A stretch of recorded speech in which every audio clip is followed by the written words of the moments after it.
खबर है में खुश आमदीद। मैं हूँ आपका होस्ट सईद काजी और मेरे को होस्ट हैं मियाँ शाहिद साहब। हमारे साथ एक मौजूद मेहमान है जनाब air marshal retired Sajid Habib साहब।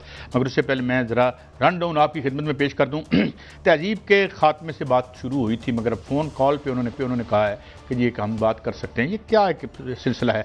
ट्रंप पर जो हमला हुआ उनके यहाँ एक्स पे एक मुहिम चल रही है कि जी इट वॉज स्टेज्ड, यानी इट वॉज मैनेज्ड, ये किया गया। या हम तो खैर we are not given to the conspiracy theories, मगर असल में हुआ क्या? उधर यूरेनियम पर मसला फंसा हुआ है और प्यूटन क्या इसमें कोई इंटरवेंशन कर रहे हैं, और क्या IAEA जो है या वो जो इदारा है इंटरनेशनल जो मॉनिटर करता है इसको, वो करेगा? क्या सिलसिला है?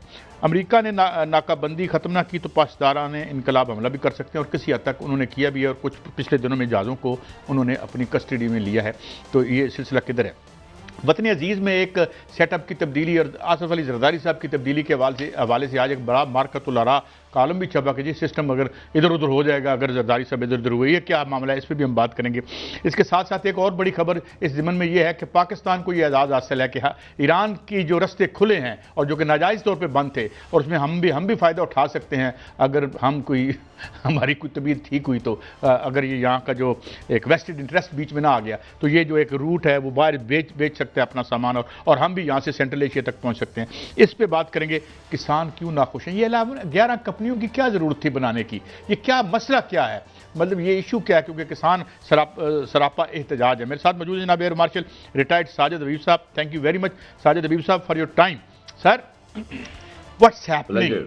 देर is a lot that doesn't meet the eye. यूं लगता है कि ये जो रास्ता खुला है, इट आल्सो टेल्स कि कुछ हुआ है पीछे, कुछ अरेंजमेंट हुआ है और कुछ ठंडे हुए हैं ट्रंप साहब भी, या ये फिर एक कोई फॉल्स फ्लैग ऑपरेशन या रियल ऑपरेशन की तैयारी है? How do you look at it जनाब साजिद हबीब साहब? अस्सलाम वालेकुम। रास्ता खुला, जो भी आपने जिक्र किया कि जो पाकिस्तान ईरान के रास्ते और ईरान पाकिस्तान के ज़मीनी रास्तों से जो तिजारत हो सकती है, तो देखिए मैं समझता हूँ कि ये जो बीच में डिप्लोमेसी चल रही थी जिसमें पाकिस्तान बड़ी जिसको कहते हैं शदोमत से लगा हुआ है, और बीच में बज़ाहिर लोगों को लगता है कि रुक गई है, कुछ स्टॉल हो गई है, लेकिन ये मुसलसल चल रही है। देखिए इसको ये जो चीज़ इसको इजाज़त दी गई है, अब देखें ना, इजाज़त देने वाले वो हैं जो पाबंदियां लगाते हैं, उसकी पाबंदियों का असर हमारे ऊपर भी होता है, ईरान के ऊपर तो होता ही है। अगर उन्हें इजाज़त दी है तो मैं समझता हूँ कि ये पाकिस्तान की सफारतकारी की वजह से मुमकिन हुआ है कि ईरान ने कहा होगा कि कुछ तो हमारे ऊपर आप पाबंदियां देखो, उनको पाबंदियां कम करो। उन्होंने कहा जी कि हमारा इतना नुकसान हुआ है वो हमें दिया जाए। वो अमेरिका अपने पल्ले से तो कभी नहीं देगा। वो जैसे हमने पहले एक दफ़ा बात की, तो वो तो अरबों की जेब से लेके देता रहा या लेता रहा, वो तो कभी नहीं करेगा। और जब तक ये कोई मुआहिदा नहीं हो जाता तो बज़ाहिर तमाम पाबंदियां उठाना वो भी अनाउंस नहीं करेगा अमेरिका। यूरोपियन यूनियन का भी यही मसला है। यूरोपियन यूनियन ने भी आज कहा है कि हम जब तक ये कोई वाज़े तस्वीर या मुआहिदा सामने नहीं आता हम पाबंदियां नहीं उठाएंगे।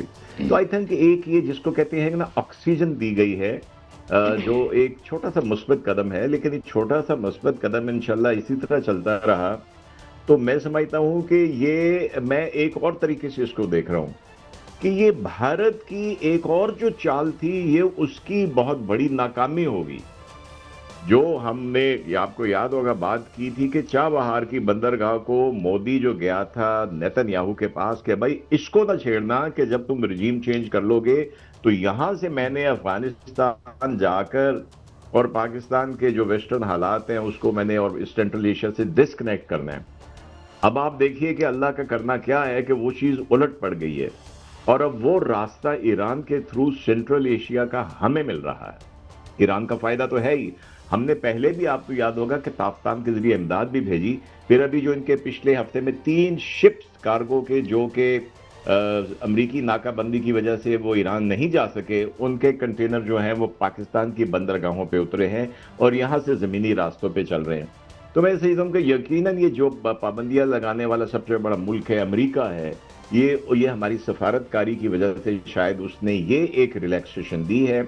और मुझे उम्मीद है कि ये न सिर्फ के ईरान को इससे फिलहाल जो सख्त पाबंदियां हैं, मेडिसिन चाहिए, खुराक चाहिए और इस तरह की मार्शल साहब, आपने जो अभी ये फरमाया है, ये बहुत बड़ी बात आपने की है कि जो पाबंदियां नरम हुई हैं या रास्ता मिला है उससे फ़ायदा ईरान का तो होगा, हमारा भी फ़ायदा होगा, सेंट्रल एशियाई रियासतों तक जो है वो पहुँच होगी।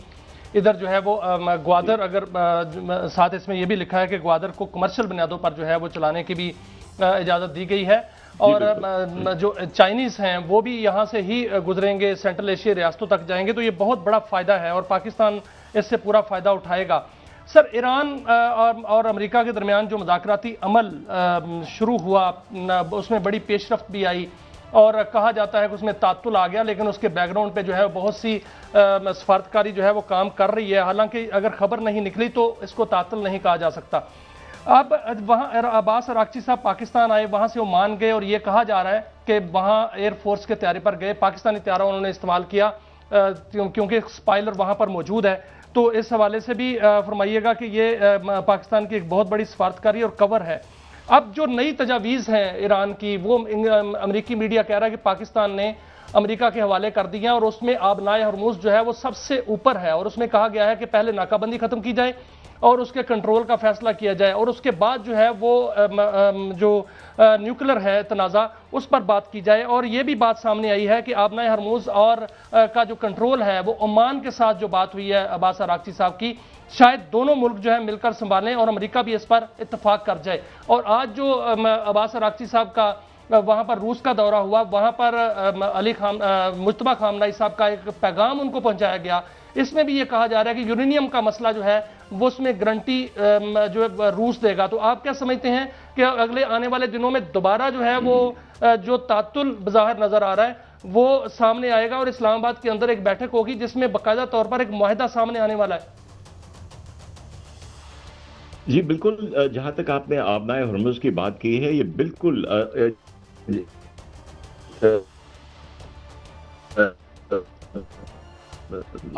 इराक़ी साहब का दोनों स्टेट, दोनों मुल्क मिलके ये जो है स्टेट ऑफ हॉर्मुज़ को एक तरह से संभालते हैं, तो ये इनका मुश्तरका मसला है।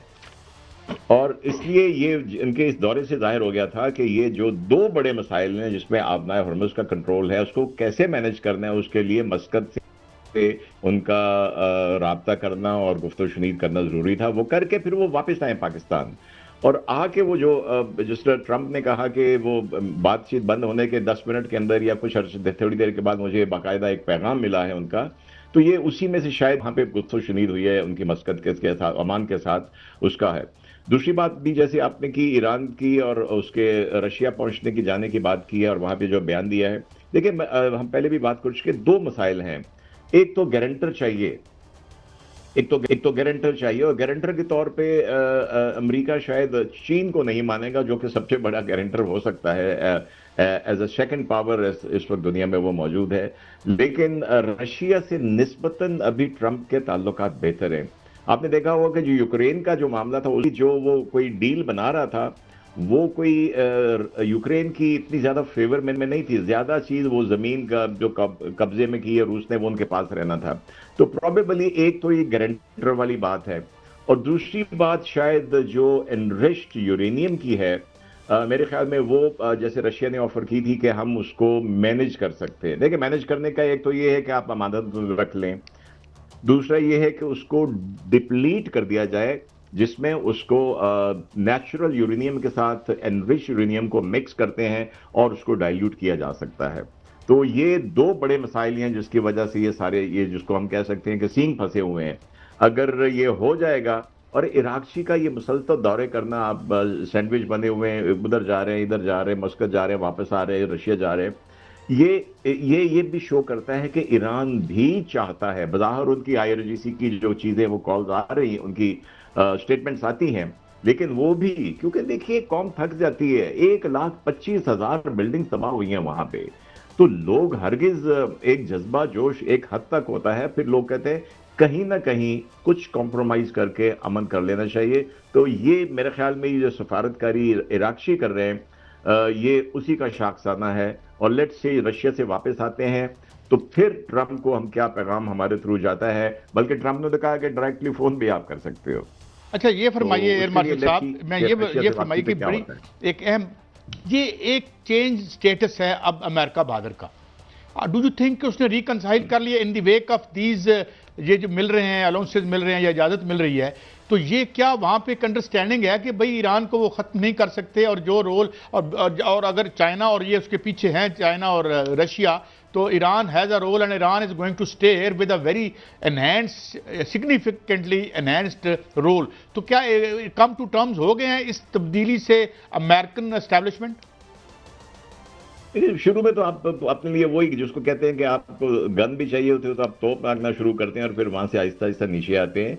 तो अमेरिका की अपनी मजबूरियां, ट्रंप की, अमेरिका की नहीं, मैं समझता हूं कि ट्रंप की मजबूरियां, क्योंकि जंग अमेरिका की फिलहाल नहीं थी, ये जंग इस वक्त ट्रंप की जंग थी, नेतन्याहू की जंग थी। और इसमें आपने वो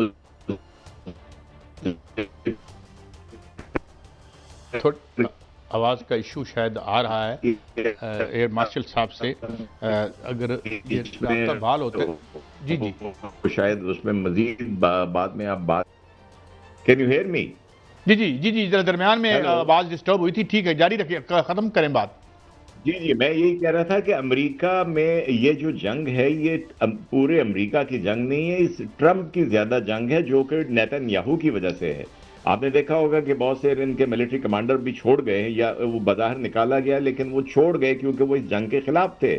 सबसे पहले जिस नेवी ने स्टेट ऑफ अपना हॉर्मस में जाने से इनकार कर दिया वो तो यूएस नेवी थी। अभी रिसेंटली उन्होंने अपने नेवल सेक्रेटरी को भी फारिग किया, जबकि पीट हेग्सेट जैसे जो हार्डलाइनर बैठे हुए हैं। लेकिन कभी ये ड्रामा हो रहा है गोली चलने का, गोली कहीं बाहर चली उस कमरे में, अब उसकी स्टेटमेंट आएंगी तो वी स्टैंड यूनाइटेड। ये टिपिकल वो चीजें होती हैं जब अपना साख बहाल करने के लिए एक लीडर अपने मुल्क, लेकिन बाई एंड लार्ज आपका इस बात पे आप ये कह रहे हैं कि उसको कंप्रोमाइज करना पड़। बहुत शुक्रिया air marshal retired Sajid Habib साहब हमारे साथ थे, बड़ा सिग्निफिकेंटली उन्होंने रोशनी डाली इन हालात पे। हालात बदले हैं, दुनिया बदली है 28 से लेकर, मियां साहब दुनिया तो बदली है 28 से लेके अब तक, मगर मैं इस बात पे गुफ्तगू जारी रखूँगा। एक ब्रेक के बाद हमारे साथ एक और मेहमान होंगे, इस पे इसी मौजू पर गुफ्तगू जारी रहेगी, आप हमारे साथ रहिए।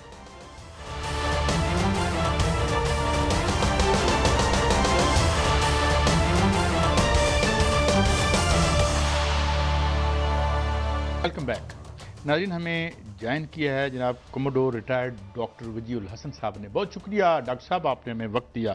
मैं इसी से शुरू करता हूं कि ये जो एक हलचल है, एक ब्लॉकेड है, इसमें ये जो तब्दीली आज हम देख रहे हैं कि ईरान को रास्ता मिला है पाकिस्तान के ज़रिए, बहुत बड़ी ब्रेक थ्रू है। तो आप क्या समझते हैं कि ये बर्फ़ पिघल रही है? और कुछ दिन पहले तक तो जहाज़ों को रोका जा रहा था दोनों अतराफ से, तो यहाँ सिचुएशन जो है अब बेहतर होगी और ये रास्ते खुलते नज़र आते हैं। कोई आपको लगता है कि कोई बैकग्राउंड में एक अंडरस्टैंडिंग हो गई है? अगर हम इस खबर को देखें जो ईरान को पहली दफ़ा रास्ता ट्रेड रूट खुला है उसका पाकिस्तान के ज़रिए। डॉक्टर साहब, बहुत शुक्रिया आपका सर मुझे इनवाइट करने के लिए। इस मामले में जो भी सिचुएशन, जो एक सख्त सिचुएशन हुई हुई थी, बड़ी परेशान कुन सिचुएशन बनी हुई थी, वो आप ये देखें कि जो ईरानी वफ्द है वो ओमान गया, 2 दफ़ा पाकिस्तान आया, रशिया गया, तो इसका मतलब यह है कि उनको कोई सपोर्ट उधर से मिली होगी, मुख्तलिफ जगहों से जिधर वो गए हैं, कोई उनको अंडरस्टैंडिंग मिली होगी, जिस वजह से उन्होंने अमेरिका के ऊपर थोड़ा सा डिपेंड करने का या अमेरिका की बात के ऊपर यकीन करने का उन्होंने थोड़ा सा फैसला किया होगा। लेकिन अभी ये इनिशियल स्टेप्स हैं, इसके लिए ज़रूरी है कि हम थोड़ा सा ये सिचुएशन ऑन ग्राउंड देखेंगे कि उनको रास्ता कितना मिला, कितने उनके शिप क्रॉस किए, उधर से बातचीत बेहतर तौर पे समझ में आएगी। ईरान की तरफ से एक और जो ऑप्शन दी गई अमेरिका को कि हम जो हमारे न्यूक्लियर के मामलात हैं उनको बाद में डील कर सकते हैं, लेकिन हम स्ट्रेट ऑफ हॉर्मस खोलने के लिए तैयार हैं अगर वो अपनी नाकाबंदी ख़त्म कर लें और जंग ख़त्म कर दें। तो ये दोबारा बॉल जो है वो अमेरिका के कोर्ट में चली गई हुई है और लेट्स सी कि अमेरिका इसके ऊपर अपना क्या नुक्ता पेश करते हैं। जी डॉक्टर साहब, बिल्कुल ये तो मुज़ाकरात का अमल जो है वो जारी है और पाकिस्तान की सफारतकारी भी अनथक सफारतकारी जो है वो जारी है, क्योंकि पाकिस्तान ने मुतवाज़न सफारतकारी की है। सर मैं 39 रोज़ा जंग पे आऊँगा जो कि ईरान और अमेरिका के दरमियान लड़ी गई, और इसमें आपका जो है वो दिफाई अमूर पर और जंगी अमूर पर जो है वसी तजर्बा है। ट्रंप ने कहा था और जो नेतन्याहू ने उन्होंने कहा था कि हमने 60 उनकी तबाह कर दी है, सारी की सारी फ़िज़ाइया तबाह कर दी है, बहरिया तबाह कर दी है, और उनकी जो है वो आर्मी तबाह कर दी है, उनकी जो है फौजी कुव्वत जो है ईरान की वो तकरीबन तबाह हो चुकी है। लेकिन खबर कुछ मुतजाद आ रही है। खबर में ये बताया गया है कि 60% अभी भी ईरान की जो है फ़ज़ाइया और बहरिया जो है वो उसी तरह मौजूद है जिस तरह पहले थी। और खबर यहां तक आ रही है कि ईरान अमेरिका जंग के दौरान ईरान ने कोई ऐसी टेक्नोलॉजी इस्तेमाल की है जिससे 9000 मुख्तलिफ नोयत के अमरीकी हथियार जो हैं वो या तो महफूज तरीके से लैंड कराए गए, उतारे गए, जिस तरह बंकर बस्टर जो बम है उसके बारे में भी बताया जा रहा है कि वो भी उनके पास जो है महफूज जो है वो उनको मिला है। और इसके अलावा जो है टोमोहॉक बम जो हैं वो भी उनको मिले हैं, HQ-9 ड्रोन्स वो भी उन्होंने महफूज तरीके से उतारे। सर कौन सी टेक्नोलॉजी थी ईरान के पास जिसमें ऐसा हुआ, अगर ये खबर दुरुस्त है? क्योंकि जो इंडियन मीडिया है वो भी ये खबर दे रहा है और इंटरनेशनल मीडिया जो है वो भी ये खबर दे रहा है कि ये ऐसी टेक्नोलॉजी मौजूद थी जिससे जो है वो ईरान ने उन हथियारों को अपने पास महफूज कर लिया ताकि उसकी रिवर्स इंजीनियरिंग करके दोबारा टेक्नोलॉजी जो है वो हासिल की जाए। अच्छा शाहिद साहब, बहुत शुक्रिया आपका। ये देखें, ये अगर हम आज से कुछ अर्सा पहले 5-6 साल पुरानी बात करें तो तब भी ये बड़ी एक खबर गर्म थी कि अमेरिका का एक ड्रोन तैयारा जो है वो ईरान ने उसको बहिफाजत उतारा है। अच्छा, लेकिन जंग के दौरान में इस किस्म के नफसियाती हथियार के तौर पे इस किस्म की खबरें ज़रूर सामने आती हैं, लेकिन मैं एज डिफेंस एनालिसिस बहुत ध्यान से इसके ऊपर, जब तक मुझे फर्स्ट हैंड इन्फॉर्मेशन या सेकंड हैंड इन्फॉर्मेशन कोई मोतबर ज़राए से ना मिल जाए तब तक मैं कोई फाइनल इसके ऊपर अपनी ऑप्शन आपसे पेश नहीं करूंगा। लेकिन ये बात बिल्कुल मानने के लिए मैं रजामंद हूँ कि जब भी कोई वेपन फायर होता है तो उसमें कोई ना कोई पेचीदा कारी की वजह से कुछ वेपन एक्सप्लोड नहीं हो पाता, जिसका फ़ायदा वो जिस तरफ वो फायर हुआ होता है वो वाले मुल्क उसका फ़ायदा यकीनन उठाता है, नंबर 1। नंबर 2, जिधर आपने उनकी फ़ज़ाइया की और बहरिया की बात की तो एक बात ये बड़ी इस जंग में क्लियर हुई है कि इसराइल और अमेरिका, उनका जितने भी जंगी हथियार थे वो ईरान को ऊपर काबू पाने में 40 दिन तक नाकाम रहे। इसी वजह से लगता यह है कि वो नेगोशिएशन टेबल के ऊपर आ गए। और हालांकि इससे पहले जितनी भी अमेरिका ने जंगें लड़ी हैं पिछले 70 सालों के दौरान, तकरीबन 1950 से, तो वो किसी भी जंग में इतना जल्दी नेगोशिएशन टेबल के ऊपर नहीं आए। जी डॉक्टर साहब, बिल्कुल आपने ठीक कहा। एक और मैं खबर है वो भी मैं आपके सामने रखता हूँ, रहनुमाई फरमा दीजिए कि ये भी कहा जा रहा है कि ईरान ने अपनी कदीम टेक्नोलॉजी F-5 तैयारे के जरिए अमेरिका का जो पैट्रियट डिफेंस सिस्टम है उसको तबाह किया। और ये खबर दी जा रही है अमेरिकी मीडिया से कि इसको एक यूनिक हमला जो है वो ईरान का कहा जाता है कि इतनी कदीम टेक्नोलॉजी से इतने जदीद टेक्नोलॉजी को जो है वो तबाह किया गया। क्या वाकईतन F-5 से उसको तबाह किया गया या कोई ऐसी टेक्नोलॉजी थी ईरान के पास जिसको ईरान ने जाहिर नहीं किया, लेकिन उससे जो है इतनी बड़ी जदीद टेक्नोलॉजी है उसको तबाह किया गया है? बहुत शुक्रिया आपका। ये देखें, ये जो पैट्रियट मिसाइल है ये तो एक सेल्फ डिफेंस मैकेनिज्म होता है कि जब भी कोई मिसाइल दुश्मन का अपनी ज़मीन के ऊपर आ रहा हो अटैक करने के लिए, तो उससे बचने के लिए और अपनी ज़मीन को उससे बचाने के लिए इस्तेमाल किया जाता है। तो ये एक डिफेंसिव वेपन है। इसका फाइटर एयरक्राफ्ट से टारगेट करना कोई बात ऐसी नहीं है जो कि इमीडिएटली समझ में आ सके। लेकिन इस जंग में बहुत सी खबरें ऐसे आईं, जैसे कि पता चला कि F-35 जो है और जो दुनिया का सबसे लेटेस्ट तरीन तैयारा है उसकी भी खबरें आई कि ये ईरान ने गिराया है। F-15 की खबरें आई कि F-15 उनका जहाज़ गिराया है। और इसी तरह जो एक काफ़ी ऑपरेशन हुआ था जो कि खबरें ये आ रही थी कि शायद अमेरिका का कोई पायलट या कोई जो फौजी जो है वो ईरानी सरजमीन पे था, तो उसको बचाने के लिए जो ऑपरेशन किया गया उसमें भी काफ़ी उनके नुकसान की खबरें आई। तो हाँ, बिल्कुल ये इसमें ज़ाहिरी बात है कि अमेरिका का नुकसान हुआ है, तभी वो इकोनॉमिक स्ट्रेंग होल्ड के ऊपर आ गए। आम तौर पे इकोनॉमिक स्ट्रेंग होल्ड पहले किया जाता है और मिलिट्री इंस्ट्रूमेंट बाद में इस्तेमाल किया जाता है, तो इकोनॉमिक स्ट्रेंग होल्ड के ऊपर बाद में आ गए और उन्होंने कहा कि हम स्टेट ऑफ हॉर्मस की जो है वो नाकाबंदी करेंगे। और उसके बाद वो टेबल के ऊपर जो आ गए बातचीत करने के लिए, ये एक बहुत बड़ा नज़र आता है इंडिकेटर कि उनको ये समझ में आ रही थी कि वो कॉन्टिन्यूस अगर मिलिट्री इंस्ट्रूमेंट इस्तेमाल करेंगे तो वो अपने जो भी उनके ऑब्जेक्टिव हैं वो अचीव नहीं कर पाएंगे। अब बहुत अच्छा, ये आप फरमा रहे हैं कि ये एक नफसियाती जो हथकंडे के तौर पर भी इस्तेमाल किए जाते हैं, मगर ये बात तो तय है कि जो एक पूरा एक सिक्योरिटी का जो पैराडाइम है उसमें शिफ्ट आ गई है और चेंज आ गई है। और क्या ये भी खबर दुरुस्त है कि ईरान के पास कैपेबिलिटी है कि डीगो गार्शिया में जो उसका सिस्टम है PLC, जो प्रोग्रामेबल लॉजिक जो है कंट्रोल सिस्टम, उसको भी इसको तबाह करने का इसके पास काइनेटिकली और नॉन काइनेटिकली वो मीन्स मौजूद थे, साइबर टेक्नोलॉजी के जरिए भी, और बम भी वहाँ उसने एक पहुँचाया। तो क्या इसने भी एक सिग्निफिकेंट रोल अदा किया कि America thought a more vulnerable during the जंग देन बिफोर द जंग? डॉक्टर साहब ये भी फरमा दीजिएगा कि आबनाए हरमुज के लिए हवाले से पासदारान इनकलाब कह रहे हैं कि हम उस नाकाबंदी को तोड़ देंगे अगर अमेरिका ने नाकाबंदी ना खोली तो। क्या ईरान के पास कैपेबिलिटी है कि वो अमेरिकन नाकाबंदी को तोड़ सकते हैं, इतने बड़े बहरी बेड़ों को नुकसान पहुंचा सकते हैं?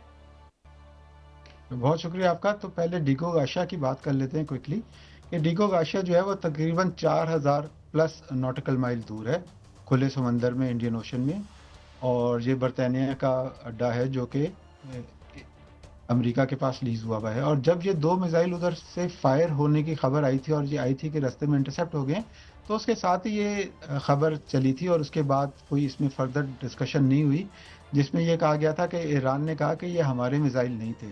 तो एक बात हमें यह समझने की ज़रूरत है, कुछ बैकग्राउंड में ऐसे भी फोर्सेस होती हैं जो कि इस जंग से फ़ायदा उठा के अपना काम सीधा करने के उसमें होती हैं। तो इस मामले में जब तक फर्दर मुख्तलिफ चैनल से हमें नहीं आएगी, अगर एक ही चैनल से ये बात समझ आती रहेगी तो इसके ऊपर उतना यकीन करना आसान नहीं होगा। अब आ जाते हैं आबनाए हुर्मुज की तरफ। अच्छा, आबनाए हुर्मुज को आप ये समझ लें कि आबनाए हुर्मुज की एक साइड जो है उधर पूरा ईरान है और ये तकरीबन 900 किलोमीटर 1000 किलोमीटर लंबी ये गल्फ है। इसके ऊपर ईरान है जिसमें ईरान के पासदारान जो है उनके मुख्तलिफ एसेट्स अवेलेबल हैं। ये किसी जगह के ऊपर खुली है, किसी जगह के ऊपर बिल्कुल सुई के नाके जैसी है, 21 किलोमीटर की जैसे अभी आप बात करते वो है। तो अमेरिका के पास ऐसी सलाहियत इस्तेमाल करना रिस्क से बाहर नहीं होगा कि अपनी वो फोर्सेस को करीब लेके जाएं। बहुत शुक्रिया कमोडोर रिटायर्ड जनाब डॉक्टर वजीउल हसन साहब, thank you very much for enlightening us on this ongoing conflict. और बड़ी इंपॉर्टेंट चीज़ है। एक ब्रेक की तरफ जाना है, ब्रेक से वापस आएंगे तो कुछ वतन अजीज़ में क्या सिस्टम में तहोबाला होने जा रहा है, खुदा न खास्ता अगर जरदारी साहब हट जाते हैं। एक ब्रेक के बाद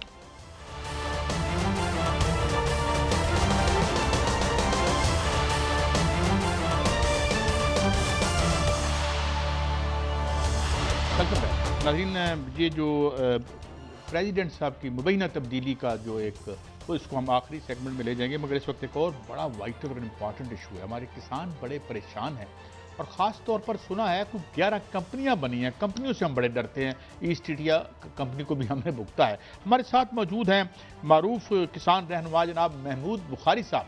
बुखारी साहब, thank you very much for your time. मुझे पहले तो ये लगे हाथों बता दीजिए कि ये क्या हिकमत है, ये 11 कंपनियां कहां से एकदम मार्जे वजूद में आ गईं, और फिर इनका जो 70% जो लाइबिलिटी है क्या वो रियासत पाकिस्तान अदा करेगी? ये कौन से नेक इकदामात इसके जरिए होंगे और किसानों के घरों में कैसे खून बरसेगा? इस पर जरा रोशनी डाल दीजिएगा जनाब बुखारी साहब। जी बिस्मिल्लाहिर्रहमानिर्रहीम। अस्सलाम वालेकुम काजी साहब, आपका भी शुक्रिया, आपके JNN TV का भी शुक्रिया। और ये इसमें कोई शक नहीं है कि इस वक्त ये बहुत बड़ा इशू है पाकिस्तान के लिए, क्योंकि जो गंदम की फसल है वो जुड़ी हुई है यहाँ के 5 करोड़ लोगों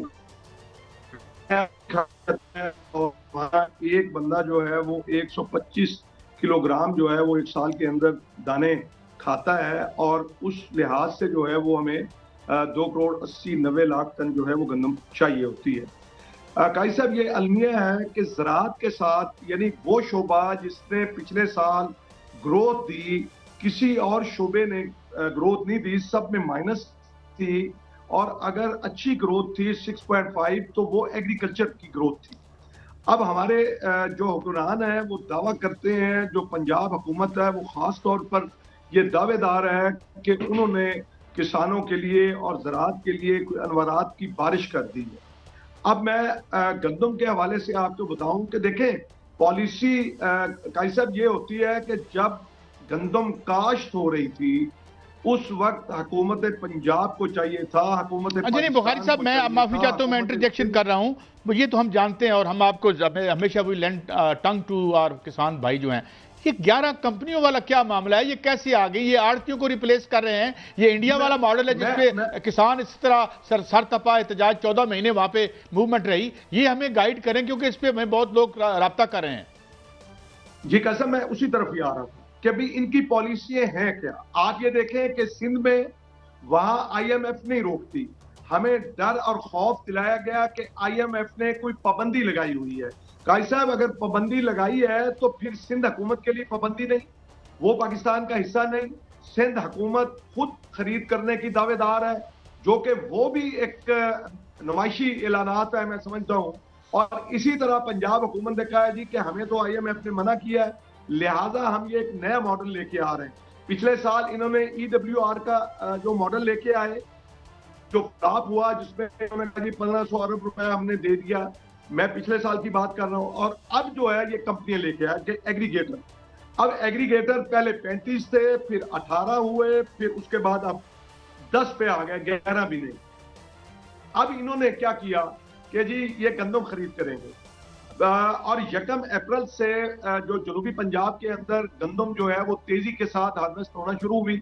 फिर बीच में कोई बारिश हुई तो थोड़ी सी जरा उसमें कमी आई और उसके बाद फिर तेजी के साथ जो है वो हार्वेस्ट होने लग गई।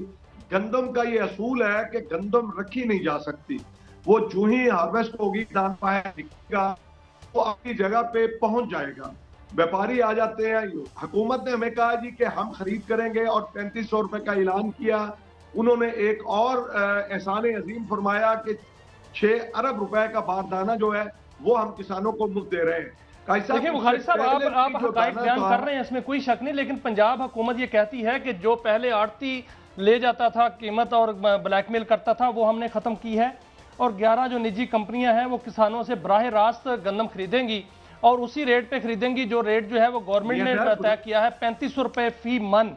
तो इसमें तो आड़ती का और मिडल मैन का किरदार खत्म हो गया है। तो बराह रास्त अगर किसान से गंदम खरीदी जाएगी तो ये एक फायदा ही है। नहीं मियां शाह साहब, आप जरा देखिए, मेरी बात सुने। इनकी जो पॉलिसी थी जिसपे इन्होंने इश्तिहारात भी दिए, अखबारात में भी दिए, मीडिया पे भी दिए, मुझे बताएं कि आज के दिन तक कोई दाना खरीद किया है, जबकि गंदम खत्म हो गई। गंदम जनूबी पंजाब के अंदर और जो आपका अपर पंजाब है, अपर पंजाब में कहीं कहीं आपको शायद नजर आ जाए, यहाँ हमारे पास गंदम खत्म हो गई। नहीं बुखारी साहब, मैं माफी चाहता हूं, हमें जो इतला मिल रही है वो ये है कि ये कंपनियां 3500 नहीं दे रही, कम पे ब्लैकमेल करके मुबैना तौर पर वो हम कम पैसे दे रही हैं। क्या ये गलत है या दुरुस्त है?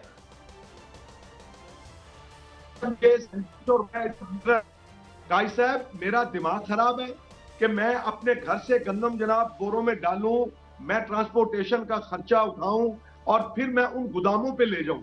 गोदाम उनको फ्री दे दिए।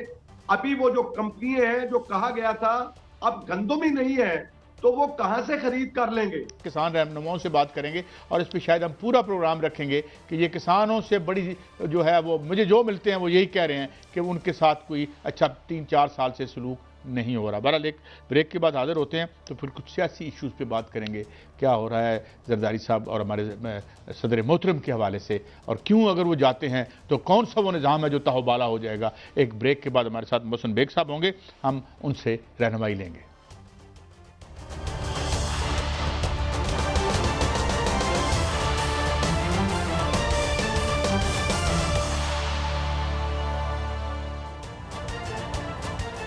वेलकम बैक नाज़रीन। बड़े दिनों से एक ख़बरें आ रही थी कि सदर मोहतरम जो हैं अल्लाह ताला उन्हें सेहत कामला अता फरमाए, वो सेहत के बाद शायद नए सदर साहब आ जाएं। और फिर आज हमने एक बड़ा मारकतुल आरा तहरीर भी देखी कि वो अब इस नई डायमेंशन आ गई, अगर जरदारी साहब को हटाया गया तो निज़ाम तहबाला हो जाएगा। हमारे साथ मौजूद हैं जनाब मोहसिन बेग साहब, मुमताज़ तजिया निगार हैं, अंदर की खबर भी रखते हैं, तजिया भी करते हैं। बहुत शुक्रिया बेग साहब। मेरा सवाल बड़ा सादा सा है, ये कौन सा निज़ाम तहबाला हो जाएगा? खुदा न खास्ता क्या बेरोजगारी का निज़ाम खत्म हो जाएगा?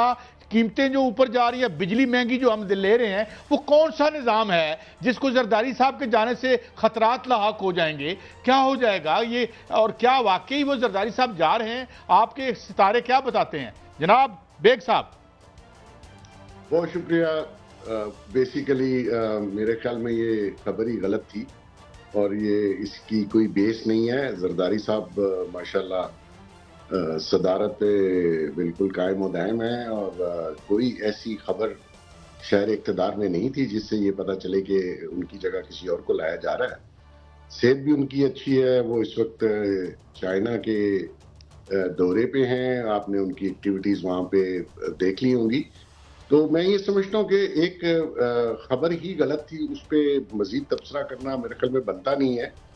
वो आपकी जो सवाल था कि इनके जाने से या किसी के जाने से भी निज़ाम तो चलता ही रहता है दुनिया का, ये पहले दिन से और आखिरत तक यही होगा। दुनिया आती भी है और जाती भी है, जो सिलसिले हैं वो चलते रहते हैं। अच्छा बेग साहब, असल में खबर तो वाकई ही ये अफवाह थी और ये गलत थी, इसमें कोई शक नहीं। लेकिन सोहेल उड़ैस साहब ने आज जो कॉलम लिखा, उन्होंने बाकायदा तौर पर इसको उन्वान दिया कि सदर जरदारी इन या आउट। इस पर फिर जो है वो बहस शुरू हो गई है, वरना इसको तो अफवाह ही समझा जा रहा था और साथ समझा जा रहा था कि पीपल्स पार्टी की जानिब से या सदर जरदारी की जानिब से इसकी तरदीद नहीं आई और इसके हवाले से उनका मौक़िफ़ भी नहीं आया, क्योंकि उन्होंने भी, सोहेल उड़ैस साहब ने भी अफवाहों का जिक्र किया और बाकायदा उस चार्जशीट का जिक्र किया जो अफवाहों की सूरत में जो है वो फिर रही है। और उन्होंने बाकायदा तौर पर इसके जिक्र भी किया कि शहबाज शरीफ और नवाज शरीफ भी नहीं चाहते कि सदर जरदारी जो है वो जाएं। आप क्या समझते हैं कि इस पर पीपल्स पार्टी को फिर मौक़िफ़ अपना इख्तियार नहीं करना चाहिए, बाकायदा तौर पर जो है तरदीद करनी चाहिए, बाकायदा वाज़े करना चाहिए कि ऐसी कोई बात नहीं है, जो कुछ हो रहा है वो गलत है? देखिए, सोशल मीडिया पे बहुत सी ऐसी हेडलाइंस आ जाती हैं जिनका कोई सिर पैर नहीं होता, लाइक्स लेने के लिए या वैसे उनके अपने मोटिव्स होंगे। मैं ये समझता हूँ कि किसी भी अफवाह पे कॉलम लिखना या तरदीद करना बनता ही नहीं है और यहाँ तो कोई ऐसी बात सिरे से है ही नहीं जिसकी वो तरदीद करें। एक सोशल मीडिया जिसका कोई ये नहीं पता कि ये जो भी अफवाह फैलाई गई है इसका मौजूद कौन है और इसको अफवाह को फैलाने वाले का कोई आईडी या कोई नाम हो, तो ऐसी चीजों पे आप कैसे कॉलम या तबसरा कर सकते हैं या तरदीद कर सकते हैं? It's nothing. अच्छा बेग साहब, ये फरमाइए कि आप क्या समझते हैं कि जो हमारे यहाँ तरमीम हो रही है, सिस्टम को बदलने की बात हो रही है, बेहतर सिस्टम लाने की बात हो रही है, 28वीं तरमीम आती नजर आ रही है आपको? मेरे ख्याल में आएगी जी। आपको निज़ाम तो बदलना पड़ेगा, मौजूदा निज़ाम तो आपका डिलीवर नहीं कर रहा और कंट्री आपका दिन ब दिन पीछे जा रहा है। अब अल्लाह ने आपको एक मौका दिया है कि आप अपनी कंट्री को वर्ल्ड वाइड आपने एक इज्जत और रिकग्निशन दिलवाई है, तो इसी चक्कर में आपको इस निज़ाम को या जो भी आप लाना चाहें उसको बेहतर परफॉर्म करें और आगे जो लोगों के मसाइल हैं, इस मुल्क के मसाइल हैं, आवाम के मसाइल हैं, उसके ऊपर तवज्जो दी जाए और उसको कोई ऐसा कोई बेहतर निज़ाम लाएं जिससे कोई आवाम को और मुल्क को फ़ायदा हो, ना कि सिर्फ मखसूस अशरफियों को फैसला हो और वही फ़ायदेमंद हो जिनको जो आगे भी 70-78 सालों से लूट मार पे लगे हुए हैं। तो निज़ाम को तो आपको बेहतर करना पड़ेगा, मौजूदा निज़ाम तो आपका डिलीवर नहीं करना। बेग साहब, यही बात जो है मैं आपके सामने रखूंगा, ये जो आपने बात की कि निज़ाम को बदलना पड़ेगा, और अब ये बात हो रही है जब ईरान अमेरिका जंग लगी और उसके बाद के जो सूरत हाल पैदा हुई है जिसमें पाकिस्तान को बहुत बड़ी इज्जत भी मिली है, अब नई बात जो है वो नई बहस भी शुरू हो गई है। और मोहसिन नकवी साहब ने भी ये इशारा दिया कि 100 अरब डॉलर जो बाहर पड़े हैं वो भी पाकिस्तान जो है वो लाने हैं, और उसमें उन्होंने कहा कि 10 अरब डॉलर ही आ जाएं तो उससे काम चल जाएगा। तो क्या 100 अरब डॉलर जो है वो नहीं आ सकते? और इस हवाले से खबरें भी गर्म है कि इकदाम किए जा रहे हैं। आप क्या समझते हैं कि ऐसे इकदाम होने चाहिए कि पाकिस्तान की लूटी हुई दौलत पाकिस्तान में आए और मुख्तलिफ हवालों से जो लूटी गई है, कहीं जहां जहां जिस जिस बैंक में पड़ी है, जिस मुल्क में पड़ी है, वहां से पाकिस्तान आए? देखिए, मुझे नहीं पता कि उन्होंने ये स्टेटमेंट किस बेस पे दी है। वो तो छोड़ दें, जो मौजूदा दौर में भी पैसे जा रहे हैं उसको ही रोक लें, और जो पैसे वो कह रहे हैं बाहर पड़े हैं वो ये भी बता दें कि वो हैं किसके। क्योंकि बिजनेसमैन जब पैसा बाहर लेके जाता है वो छुपाता नहीं है, वो ज्यादा टैक्स में डिक्लेयर नहीं करता, लेकिन पैसे उसके अपने होते हैं। जब कोई और पैसा लेके जाता है जो कि यहाँ पे लूट मार कर रहे हैं और करते रहेंगे आगे भी शायद, तो उन लोगों के पैसे जो है ना वो पता नहीं चलता कि वो उनके बच्चों की फीसें कहाँ से जा रही हैं, उनकी प्रॉपर्टी अब्रॉड कैसे बन जाती है, उनकी फैमिलीज बाहर कैसे जाके रहती हैं। जो तनख्वाहें वो लेते हैं उसमें तो आप सिर्फ गुजर खान तक जा सकते हैं, उससे आगे तो आपके पास पेट्रोल नहीं होगा। तो उनके पैसों के जिक्र अगर वो कर रहे हैं साहब, तो उनको चाहिए कि उनके नाम भी बताएं, और वो मैं आपको लिख के देता हूं, वो पैसे कभी वापस नहीं आएंगे। तो आई डोंट नो, उन्होंने स्टेटमेंट दे दी इतने पैसे, बिजनेसमैन को आप कैसे कह सकते हैं पैसे वापस लाएं? वो तो उनके अपने पैसे हैं, टैक्स के पैसे हैं, उनके कारोबार के पैसे हैं। जो दूसरे पैसे हैं उधर इनकी पांव जलते हैं कहते हुए। तो ये फजूल सी बात है जी, इतने पैसे वापस आएंगे। आपने मेरा ख्याल में बचपन से ये सुना होगा कि जी पैसे आ रहे हैं, हर इक़्तिदार में आने वाला बंदा कहता है जी इतने बिलियन चले गए। भाई पूछो, जो आज जा रहे हैं पैसे, उसको आपने रोक लिया?